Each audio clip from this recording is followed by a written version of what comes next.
त्रिपुरा नगर निकाय चुनाव में बीजेपी का दबदबा रहा। आज नगर निकाय चुनाव की गिनती हो रही है। इंतखाबात में बीजेपी की कारकर्दगी शानदार रही। ज्यादातर सीटें इख्तिदार में मौजूद बीजेपी के हक में गई। इंतखाबात में टीएमसी की कारकर्दगी भी अच्छी रही। हाल ही में रियासत में सरगर्म हुई ममता बनर्जी की तृणमूल कांग्रेस ने कम वक्त में काफी मकबूलियत हासिल की है। टीएमसी नगर निकाय में अहम अपोजिशन जमात बन गई है। वहीं 2018 तक इख्तिदार में रही सीपीएम अब तीसरे मुकाम पर खिसक गई है।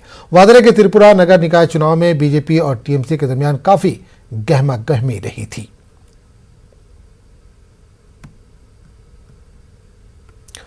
पार्लियामेंट का सरमाई इजलास पीर से शुरू हो रहा है। कांग्रेस लीडर मल्लिकार्जुन खड़गे, अधीर रंजन चौधरी, आनंद शर्मा, तृणमूल कांग्रेस के डेरिक ओब्रायन, डीएमके के टीआर बालू और एनसीपी के शरद पवार समेत कई अरकान पार्लियामेंट ने हुकूमत की तरफ से बुलाई गई ऑल पार्टी मीटिंग में शिरकत की। इस दौरान हुकूमत के सामने कई मसाइल उठाए गए।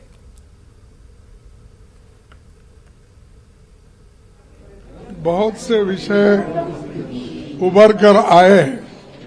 कम से कम 15-20 विषय पे चर्चा हुई और सभी पार्टियों ने ये डिमांड किया, खास करके जो किसानों का मुद्दा है, एमएसपी और इलेक्ट्रिकल बिल, इसके बारे में सरकार तुरंत एक्शन लेना चाहिए और एमएसपी के बारे में एक कानून बनाना चाहिए।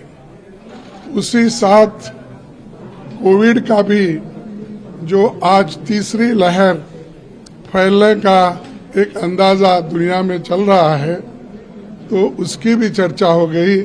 और इस वक्त मैं ये भी डिमांड करता हूं कि जो लास्ट कोविड में कम से कम सरकार के आंकड़े 5 लाख है, लेकिन मेरे आंकड़े हैं 52 लाख से भी ज्यादा।